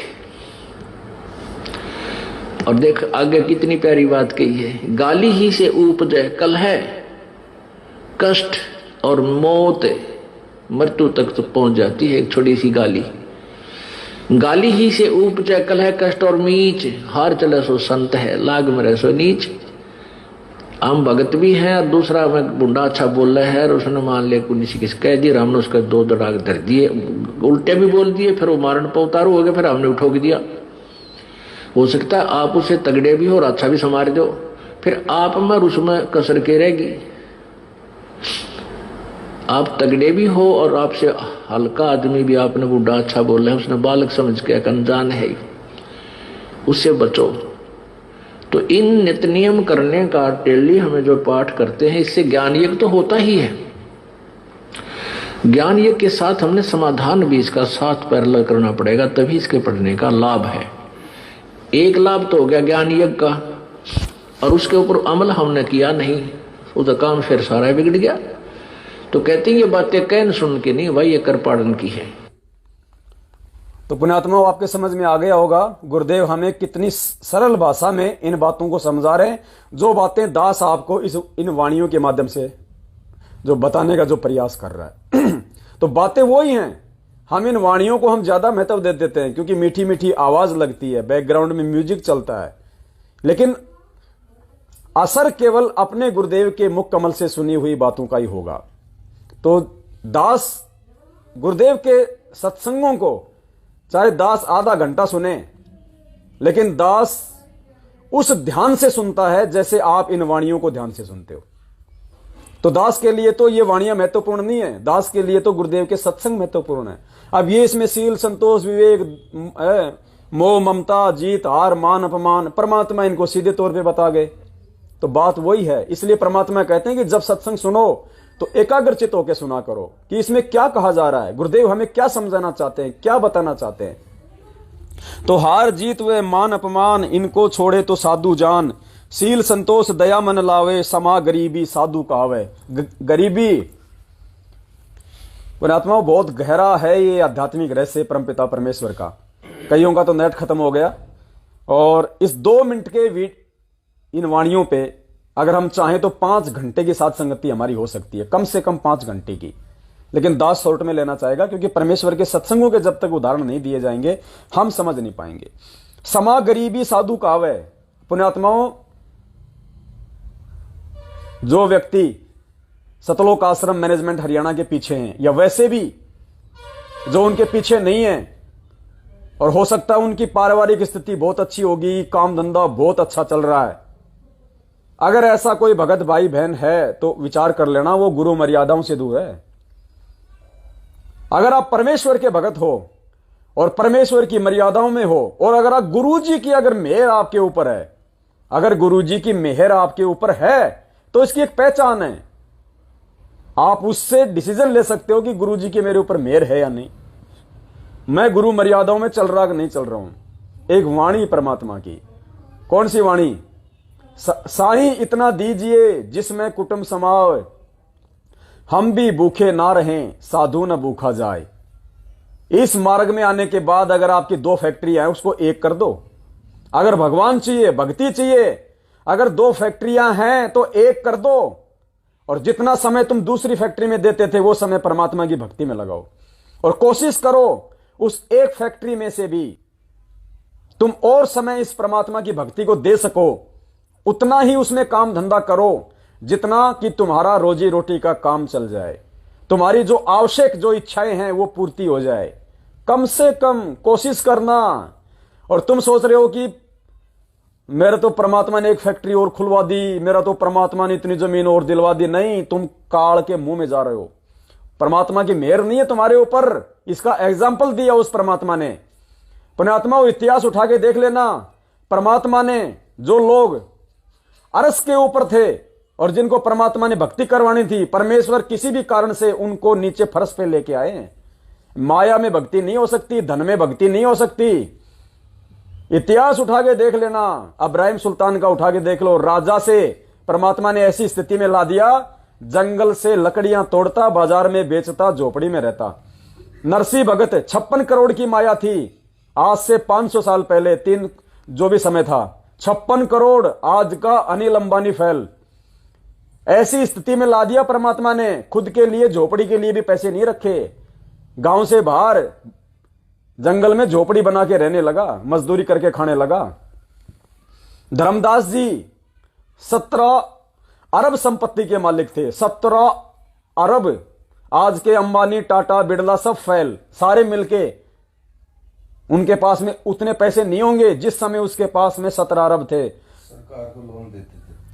हाँ, गुरुदेव ने बताया कि जब वहां के राजा के ऊपर जब कोई आपत्ति आ जाती थी तो वहां का राजा भी धर्मदास जी के पिताजी से सहायता मांगता था। उसका परमात्मा ने मोह भंग कर दिया, संपत्ति से भी और बेटे से भी। इस संपत्ति में भक्ति नहीं होगी। फिर क्या बताया परमात्मा ने हमारे भ्रम निवारण करने के लिए? सेहु सम्मन की कथा हमने सुनी होगी। पुण्यात्माओं, गुरुदेव ने क्या बताया कि सेवा करके भी अगर आप में कोई अहंकार आ गया, सेवा आप भगवान की आप सेवा भी कर रहे हो, और अगर मन में कोई दोष आ गया तो भी आपको परमात्मा उसका वो प्रतिफल नहीं देगा जो मिलना चाहिए था। सम्मन के मन में क्या आया? अगर मेरे पास में धन होता, अगर मेरे पास में आज कोई पैसा होता, आज मुझे अपने बेटे की गर्दन नहीं काटनी पड़ती, आज मैं परमात्मा को अच्छा अच्छा भोजन करवाता। ये उसके मन में दोष आ गया। परमात्मा अंतर्यामी थे, मालिक ने क्या किया? उसी जन्म में परमात्मा ने सम्मन को उस दिल्ली नगर का 1 नंबर का सेठ बना दिया। सम्मन को जो चूड़ियां बनाता था, बेचता था, जिसके घर में अपने गुरु भगवान को खिलाने के लिए रोटी नहीं थी, जो चून की, आटे की चोरी करने गया था, अपने बेटे की गर्दन काटनी पड़ी थी। परमेश्वर ने बताया उस सम्मन के मन में दोष आ गया था कि आज अगर मेरे पास में अगर ये धन होता, मुझे बेटे की गर्दन नहीं काटनी पड़ती। उसके मन में ये दोष आ गया। क्या किया परमात्मा ने? उसी जन्म में एक नंबर का सेठ बना दिया उसको। उसी झोपड़ी के नीचे खुदाई कर रहा था, हीरे मोती लाल निकल गए, जेवरात निकल गए, एक नंबर का सेठ बन गया उसी जन्म में। अब वो सम्मन क्या सोच रहा था कि मैंने बेटे की कुर्बानी कर दी, मैंने भगवान की इतनी बड़ी सेवा की, अपने बेटे की गर्दन काटी, देखो आज परमात्मा मेरे ऊपर कितना राजी, कितना मेहर की मेरे पे भगवान ने। नहीं, वो गलत सोच रहा था। वो सम्मन की सोच थी, वो आध्यात्मिक सोच नहीं थी, भगवान की सोच नहीं थी। उसने अपने जीवन बढ़ा लिए माया लेके, भगवान से धन मांग के उसने अपने जीवन बढ़ा लिए। कैसे? क्या कहा गुरुदेव ने कि नेकी और जो सेऊ था उनको तो परमात्मा ने उसी समय पार कर दिया जहां भी उनको पार करना था, और वो रह गया। उसको भगवान ने सेठ बना दिया उस जन्म में, और अगले जन्म में फिर उसको नौशेरवा का बादशाह बना दिया, जिसके 80 गंज खजाना। नौशेरवा का बादशाह बना फिर वही सम्मन, और वही सम्मन फिर तीसरे जन्म में क्या बना? अब्राहिम सुल्तान, बलक बुखारे का बादशाह। तो पुण्यात्माओं, परमात्मा ने उसके मन में जो दोष आया था, और जो लोग ये समझते हैं कि मेरा तो बहुत बढ़िया धंधा चल रहा है, बहुत बढ़िया काम चल रहा है, मौज कर रखी है भगवान ने मौज नहीं कर रखी। तू अपना जीवन बढ़ा रहा है, तू अपने जन्म बढ़ा रहा है। और फिर क्या किया परमात्मा ने? उसी आत्मा को, अगर परमेश्वर ने जब उसको पार करना था, तो वही सम्मन जो अब्राहिम सुल्तान वाली आत्मा, उसको परमात्मा फिर वो रात छुड़वा के परमात्मा फिर उसको नीचे लेके आए, उसको दारिद्र बनाया, उसका रात छुड़वाया, क्योंकि भगवान ने पार करना था। फिर वो जंगल में लकड़ियां तोड़ता, मार्केट में बेचता, अपनी भक्ति करी उसने। और फिर मालिक ने कहा कि हम सुल्तानी नानक तारे, दादू को उपदेश दिया, जात जुलाहा भेद न पाया, काशी माय कबीर हुआ। तो पुण्यात्माओं, स्पष्ट है, माया में ज्यादा रत होके, धन में ज्यादा रत होके, पैसे वाले होके हम कभी भी इस भगवान की प्राप्ति नहीं कर सकते। परमात्मा ने उदाहरण पेश कर दिया सम्मन के माध्यम से। अब सम्मन तो क्या सोच रहा था कि भगवान मेरे ऊपर राजी हो गया, जबकि भगवान राजी नहीं हुआ उसके ऊपर। उसने तो अपने नासमझी के चलते अपने और जन्म बढ़ा लिए। तो पुण्यात्माओं, ठीक इसी प्रकार मालिक कहते हैं, समा गरीबी साधु कहावे। गरीबी और कितने उदाहरण दिए सतगुरु रामपाल जी भगवान ने। क्या कहा परमात्मा ने? मालिक एक जगह सत्संग कर रहे थे। मैं कोशिश करता हूं, अगर वो वीडियो मिलेगा तो आपको परमेश्वर के मुख कमल से सुनाऊंगा मैं।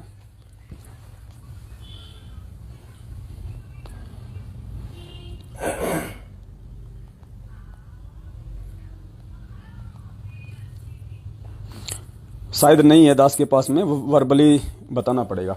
परमेश्वर एक जगह कहीं पे सत्संग कर रहे थे, तो मालिक ने उस सत्संग में अपनी वाणी कही कि दानी को नहीं देत हूं, ना राखूं वर्ष करोड़, और ये माया है सूम की, कंजूस की, बंदी सूम गल डोर।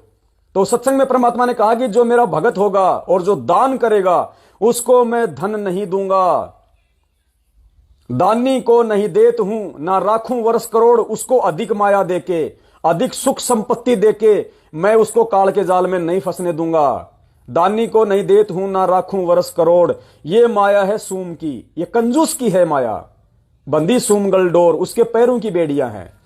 तो बहुत सारे भगत थे, उन्होंने अज्ञानता में कहा कि हे परमात्मा, हम तो दान इसीलिए करते हैं कि हमारे को और धन मिले, और परमात्मा आपका विधान कहता है कि दानी को मैं जो है वो धन नहीं दूंगा, ज्यादा माया नहीं दूंगा।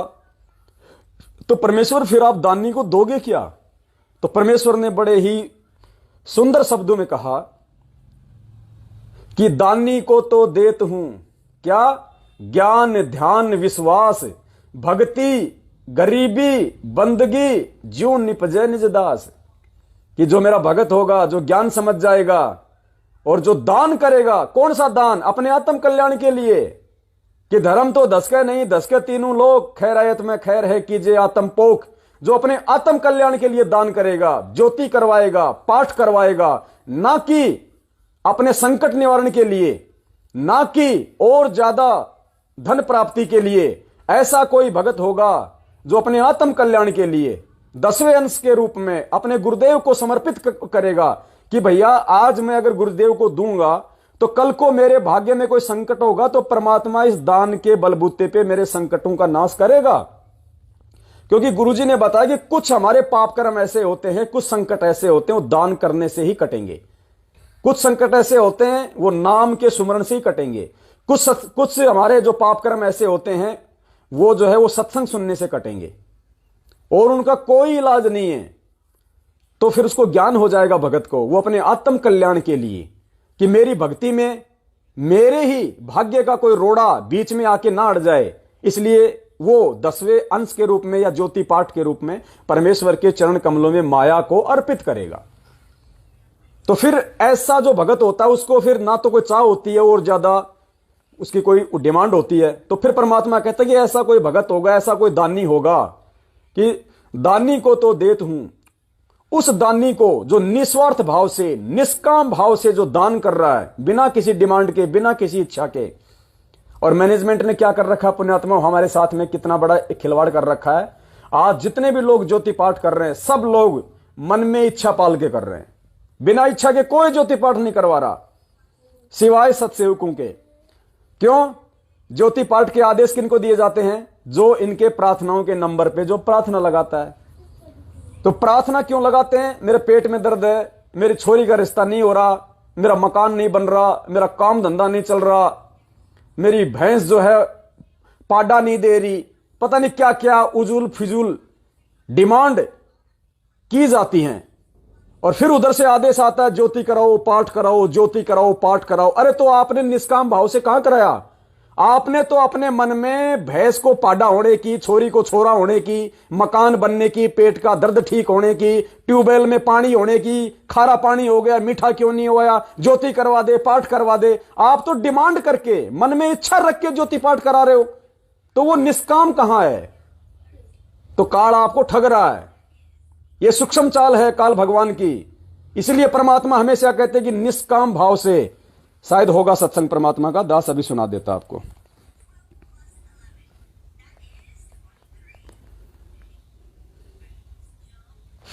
देखो ध्यान से सुनना परमात्मा का सत्संग और इसको समझने का प्रयास करना। परमात्मा कहते हैं कि बिना किसी इच्छा के ज्योति पाठ करवाया जाता है। और फिर मालिक ने क्या कहा? कभी नहीं कहा कि ज्योति करवा दे, पाठ करवा दे, जो आपको आदेश दिए जाते हैं। गुरुदेव ने क्या कहा कि आप ज्योति या पाठ का संकल्प कर लो। संकल्प के लिए कहा परमात्मा ने, दे दे, करवा दे नहीं। ध्यान से सुनना। कबीर साहब ने गरीबदास जी ने आकर के यथार्थता में लाकर बिल्कुल साफ कर दिया कि भजन करे तो इस नाम का करे, दान करे तो यूं करे कि बिन इच्छा जो देत है सो दान कहावे। दान करके न्यू बाट नहीं देखा हमारा घर में न्यू ना होया, या इच्छा करके दान किया जाता है कि हमारा न्यू हो जाए एक पाठ करवाऊं। वो पाठ लाभ तो देगा पर उतना ही देगा, आपके कार्य को सिद्ध कर देगा, आगे उसका कोई फल नहीं मिला आपको। और महाराज कहते बिन इच्छा जो देत है सो दान कहावा। जो बिना इच्छा दोगे उसका वो फल भी मिलेगा और साथ में आपको अमर लोक सतलोक ले जाने में वो भजन में सहयोग हो जाएगा, सहयोग देगा।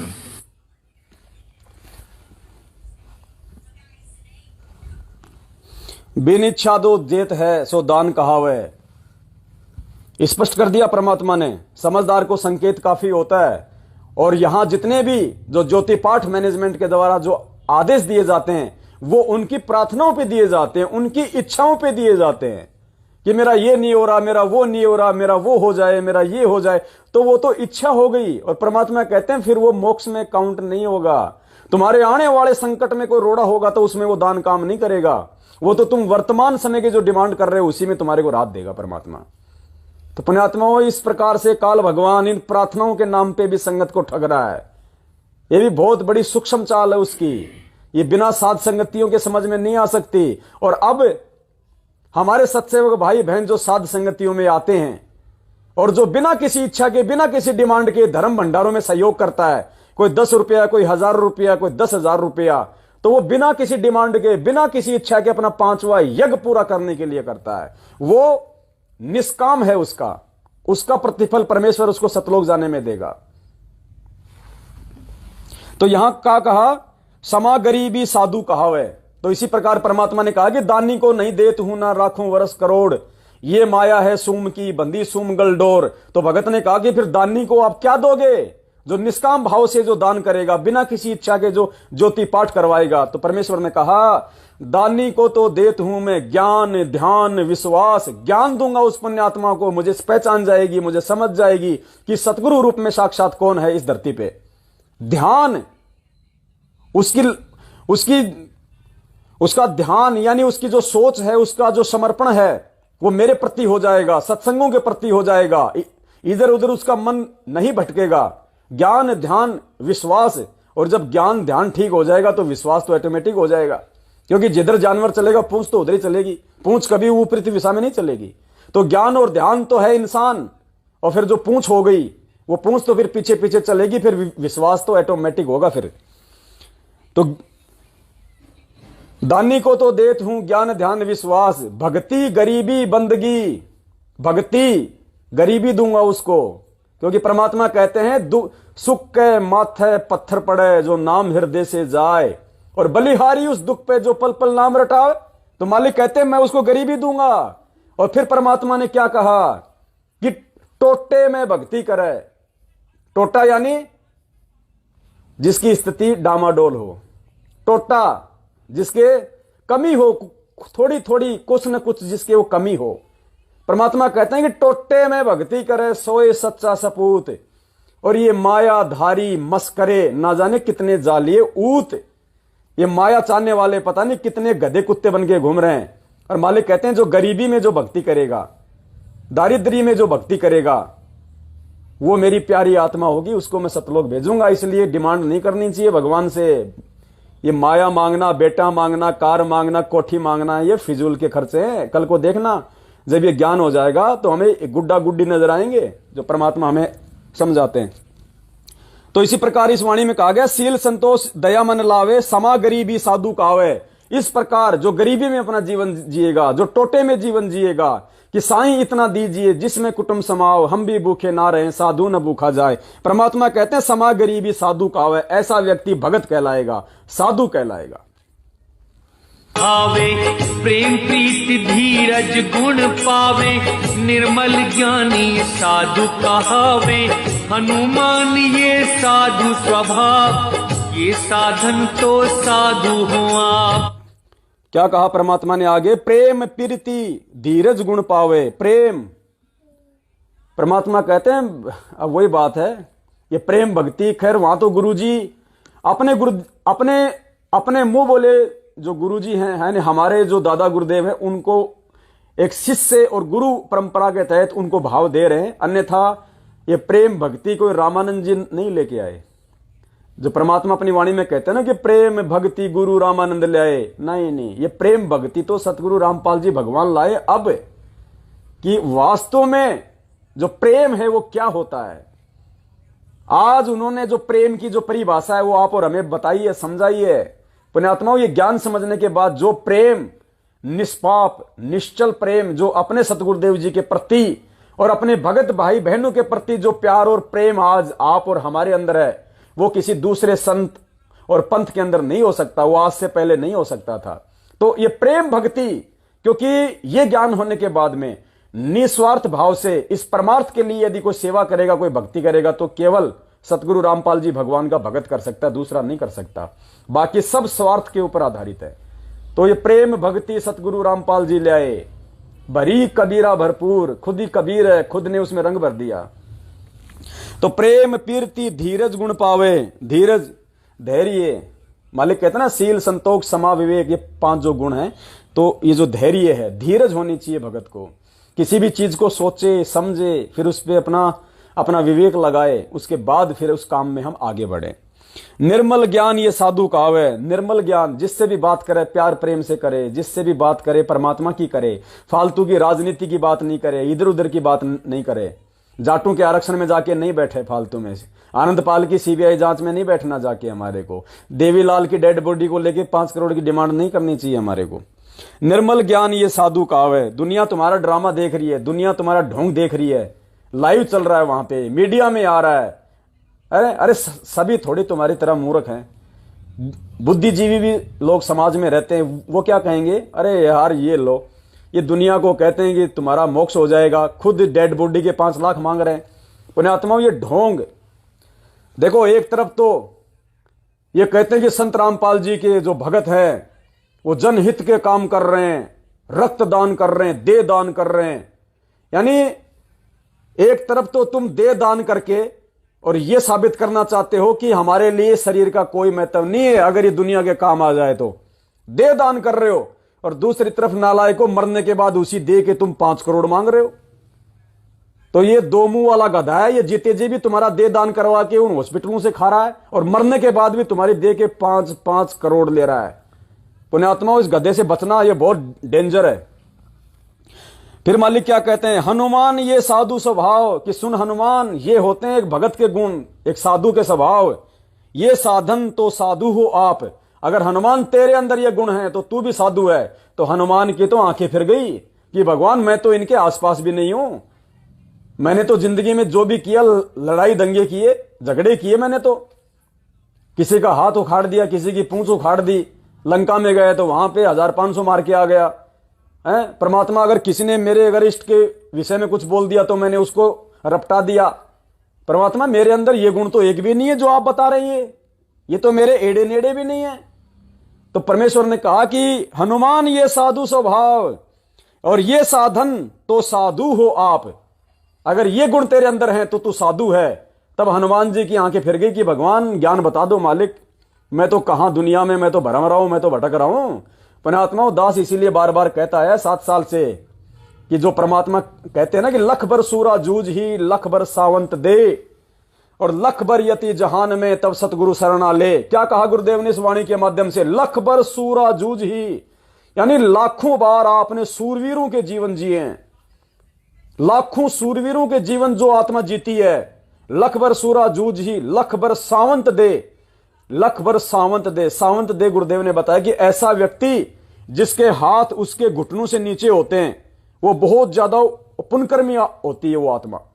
लाखों में, अरबों में, खरबों में कोई एक होता है। आज तो शायद नहीं होगा कोई भी, ये पहले होते थे। तो कहते हैं लाखों जन्म तूने सावंत दे के पाए, जिस आत्मा ने लख भर सूरा जूझ ही लख भर सावंत दे, लख भर यति जहान में तब सतगुरु शरणा ले। लख भर यति, ये हनुमान जी कौन थे? यति। तो कहते हैं लाखों जन्म तूने हनुमान के पाए। ऐसी कोई आत्मा हो जिसने लाखों जन्म सूरवीर के, लाखों जन्म सावंत दे के, और लाखों जन्म जिसने हनुमान के पाए हों, तब सतगुरु शरणा ले। तब सतगुरु रामपाल जी भगवान ऐसी आत्मा को अपना भगत बनने का सौभाग्य देता है। पुण्यात्माओं, गुरुदेव ने अपनी जो शरण में लिया है, लेने मात्र से कोई भगत नहीं बन गया। परमेश्वर कहते ताते सतगुरु शरणा लीजे, कपट भाव जिन दूर करीजे। ये सारे गुण जब हमारे अंदर आ जाएंगे तो परमात्मा कहते हैं फिर तू उस हनुमान से भी लाखों गुणा बढ़ के, तू लाखों गुणा बढ़ के तू आत्मा है। फिर ऐसी आत्माओं को सतगुरु रामपाल जी भगवान अपनी शरण में लेता है। पुण्यात्माओं, हम कहां धक्के खा रहे हैं, डेड बॉडी के 5 करोड़ मांग रहे हैं नालायक को। मरने के बाद भी नहीं छोड़े तुमने देवीलाल को। अरे मरने के बाद भी क्या तुम पाप खाओगे? ये तुम्हारे लक्षण है क्या? दुनिया थूक रही है तुम्हारे ऊपर, हंस रहे हैं लोग। गुरुदेव तुम्हारी अज्ञानता पे हंस रहे होंगे हिसार जेल में बैठे बैठे कि मैंने किन गधों को ज्ञान दे दिया। 27 साल से अगर ये सत्संग मैं किसी कुम्हार के गधे को सुनाता, वो भी बैकुंठ में जाने की तैयारी कर लेता, और तुम्हारे नालायक को जू भी नहीं रहेंगी। पुण्यात्माओं, कहां जी रहे हम? ध्यान देना है बातों पे। आगे चलिए। साधु लक्षण तुम्हें सुनाए, ऋषि मुनि कोई जान न पाए। साधु की महिमा है सांची, साधु वचन से हमसे बाची। साधु लक्षण तुम्हें सुनाए, ऋषि मुनि कोई जान न पाए। कि देख ले हनुमान, जब तू खुद ही साधु नहीं है, तेरे अंदर इनमें से एक भी कोई गुण लक्षण नहीं है, तो ये ऋषि मुनि, ये दाढ़ी बढ़ा बढ़ा के तपस्या करने वाले काल भगवान ने जिनको तोप बना रखा था, किसी को भी श्राप दे देते, ये दुर्वासा ऋषि जैसे, कहते हैं इनको तो इन चीजों का कोई आन भान भी नहीं था। साधु लक्षण तुम्हें सुनाए, ऋषि मुनि कोई जान न पाए। साधु की महिमा है साची, साधु वचन से यम से बाची। साधु वचन से यम से बाची, यानी साधु वचन यम से भी टक्कर ले लेगा, परमात्मा उसको यम से बचा लेगा। ऐसी आत्मा को अगर ये लक्षण अगर किसी के अंदर होंगे तो, अरे भाई जरा देखना, इसका नेट वो हो गया, वो ला चार्जर लेके अपना। पुण्यात्मा शायद थोड़ा डिस हो गया है, मैं देखता हूँ एक बार। हाँ है मेरे पास, ये रहा लगा रहा हूँ मैं। बैटरी थोड़ी डिस हो गई, अभी लगा रहा है दास।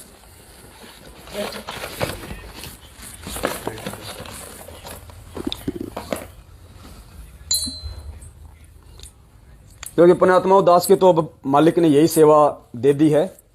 अब दास तो अपना बैग रखता है, इसमें अपना सारा लाइव का आइटम रखता है। परमात्मा कहीं 5 दिन, कहीं 10 दिन, कहीं 20 दिन।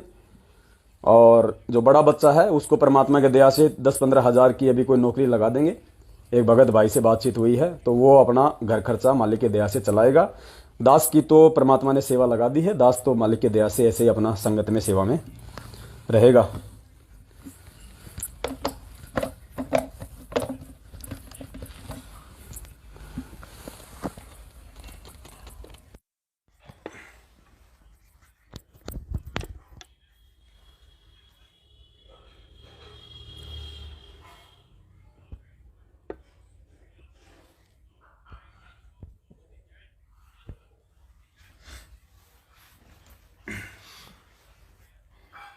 साधु की महिमा है सांची, साधु वचन यम से बांची। अब इसकी आवश्यकता नहीं है क्योंकि इसकी जगह चार्जर लग गया। अब तो आवाज हो सकता है थोड़ी कम आई, लेकिन ध्यान से सुन लेना। आगे चलिए।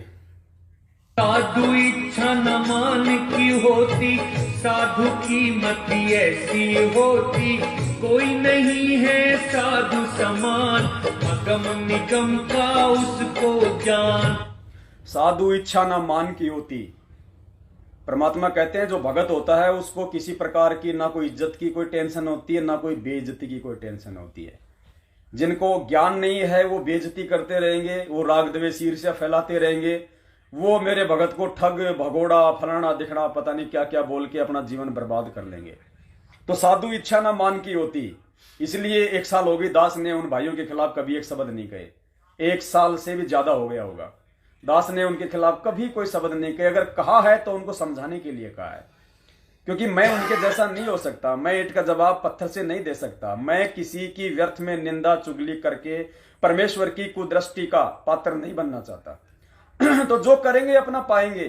कबीरा तेरे झोपड़ी गलकटियन के पास, जो करेगा सो भरेगा, तू क्यों भया उदास। कोई दिक्कत नहीं। साधु इच्छा ना मान की होती। हम जो लाइव आ रहे हैं, एक दूसरे से बातचीत कर रहे हैं, साथ संगतियां कर रहे हैं, कोई पब्लिसिटी के लिए नहीं कर रहे। ये वीडियो कोई मान बढ़ाई के लिए नहीं कर रहे। मुझे कोई पेंशन थोड़ी मिल रही है। मैं तो खुद मना करता हूं आपको, भैया गलती से भी अगर कोई पैसे भेजता है तो बिल्कुल नहीं भेजना। अगर हमें आवश्यकता होगी, और वो भी किस लिए, परमेश्वर की सेवाओं के लिए, घर खर्चे के लिए नहीं, गाड़ी घोड़े के लिए नहीं, डीजल पेट्रोल के लिए नहीं, मैनेजमेंट वालों की तरह अपने ससुराल जाने के लिए नहीं, सेवाओं के लिए। ये टैबलेट लेके आने, ये कंप्यूटर लेके आने लाइव के लिए, और साधन लेके आना सिर्फ इनके लिए, फालतू की चीजों के लिए नहीं, कभी नहीं। आपका एक पैसा भी व्यर्थ नहीं जा सकता पुण्यात्माओं, एक पैसा भी, क्योंकि हमें पता है इस परमेश्वर के विधान का। अगर एक पैसा भी अगर मेरे भगत भाई बहनों का अगर व्यर्थ में कहीं हो गया इधर उधर, तो मैं खुद दोषी, और वो भाई बहन भी परमेश्वर से वो लाभ प्राप्त नहीं कर पाएंगे। तो साधु इच्छा ना मान की होती, साधु की मति ऐसी होती। हमारे गुरुदेव को भी लोगों ने भगोड़ पता नहीं क्या क्या उपमाएं दी है। ठग है, लुटेरा है, हिंदू धर्म का विरोधी है, ईसाइयों से मिला हुआ है, गुंडा है, भुंडा है, देशद्रोही है, पता नहीं क्या क्या उपाधियां दे रखी है। जैसा कि कुछ नालायक लोग मुझदास के प्रति पोस्टर बना बना के सारा दिन कुत्ते की तरह भोंकते रहते हैं। तो जब मेरे गुरु को कोई असर नहीं पड़ रहा, मेरा गुरु उनकी तरफ कोई ध्यान नहीं दे रहा, और गुरुदेव ने मुझे ये कहा कि बेटा अगर तू सही है, तेरे खिलाफ अगर कोई कुछ बोल रहा है, तो परमेश्वर ने कहा कि बेटा तेरे को तो फायदा है। कैसे? परमात्मा कहते हैं कि निंदक मेरा ना मरो। थोड़ी आवाज कम कर। परमात्मा कहते हैं निंदक मेरा ना मरो, और बसो ना मुझसे दूर। गांव गोरवे की गंदगी साफ करत हैं सूर। गांव के आसपास की जो गंदगी होती है ना, वो सुअर साफ किया करते हैं। तो कौन सुअर को भगाएगा? हर आदमी ये चाहेगा सुअर मेरे आसपास रहे, नजदीक रहे। मेरे खिलाफ उल्टा सीधा भगोड़ा, ठग, फलाना दिखना, 50,000 का इनाम, ये इस तरह की बातें लिख लिख के वो सुअर का काम कर रहा है। वो तेरी व्यर्थ में निंदा चुगली करके तेरे पाप कर्म खा रहा है। तो मेरे लिए तो बहुत अच्छी बात है। मैं तो चाहता हूं 5-10 और खड़े हो जाएं ऐसे सुअर जो मुझ पवन दास के पाप कर्मों को साफ करते रहे, क्योंकि भक्ति का इतना समय दास को नहीं मिल पाता है। तो कम से कम जो मेरे पाप कर्म है जो भक्ति से नाश होने हैं, वो परमात्मा ने उन सूरों की ड्यूटी लगा रखी है। तो आप लोग भी उनसे नाराज मत हुआ करो। अब वो बहन थी वो रीना, जिसने दास को कहा कि तू कुत्ता है, टट्टी है, तो पुण्यात्मा मैं क्यों नाराज नहीं हो रहा, क्योंकि उसने बोल दिया। अब वो जाने में कहे चाहे वो अनजाने में कहे, उसने मेरे पाप कर्म खा लिए, उस लेवल के, उस परसेंटेज में उसने मेरे पाप कर्म खा लिए।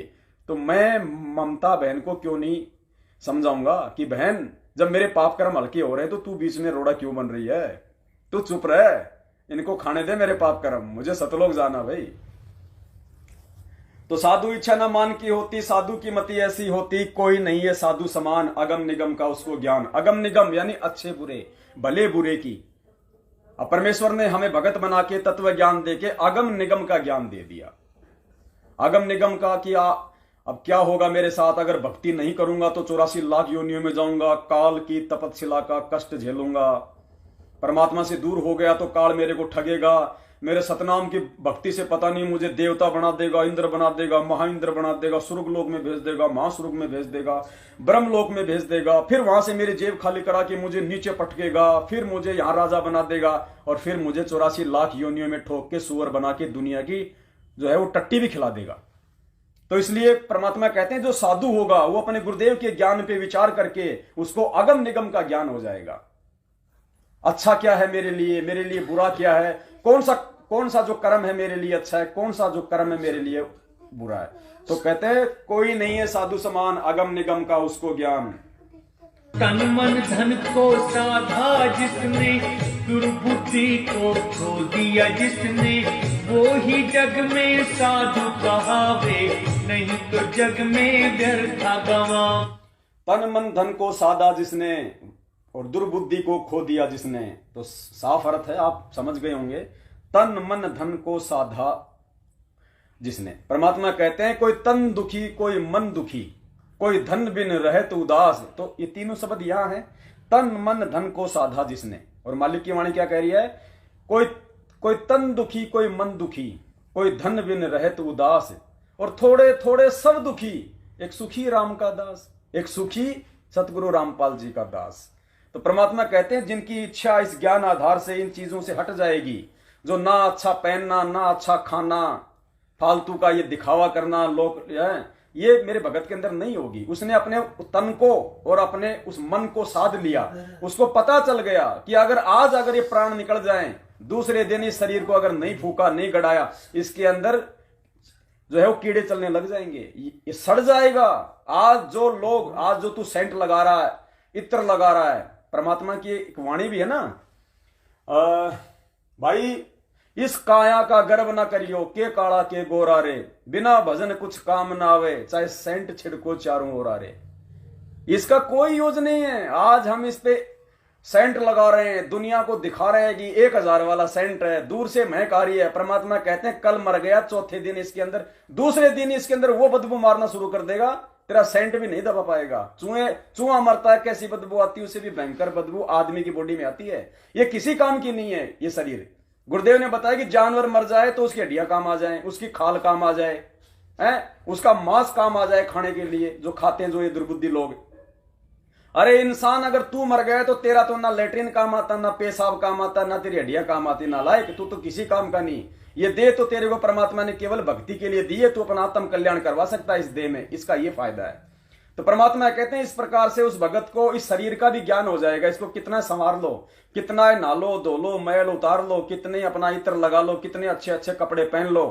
परमात्मा कहते हैं नक बेसर नक्शे बनी, वह पहरे थी हार हमेल। जो रानियां, बड़े बड़े जो घरों की जो औरतें थी जो बिना भक्ति के, कहते हैं नक बेसर नक्शे बनी, पहरे थी हार हमेल, और साहिब पहरे थी हार हमेल, और सुंदरी से कुतिया बनी, सुन साहिब के खेल। फिर वो सुंदर औरतें जो राजा महाराजाओं की रानी पटरानियां बिना भक्ति के कुतियां बन के घूमती हैं फिर मार्केट में नंगी। गुरुजी ने एक सत्संग में बताया, एक राजा था, उसने किसी साध्वी से नाम ले लिया। उस साध्वी का नाम था पुल्लो। तो राजा क्या करता था, राजा के 3 रानियां थी, तो राजा हमेशा उस साध्वी की उनके साथ में प्रशंसा किया करता था कि भाई अगर भगत हो तो पुल्लो जैसी हो, भाई ऐसा ज्ञान, ऐसी भाई हो। तो रानियों ने सोचा राजा सारा दिन उसका पुल्लो का ही बखान करता रहता है, पता नहीं वो पुल्लो कितने जो है वो सुंदर होगी। तो एक दिन राजा ने क्या कहा कि भाई आज यहां पे मैं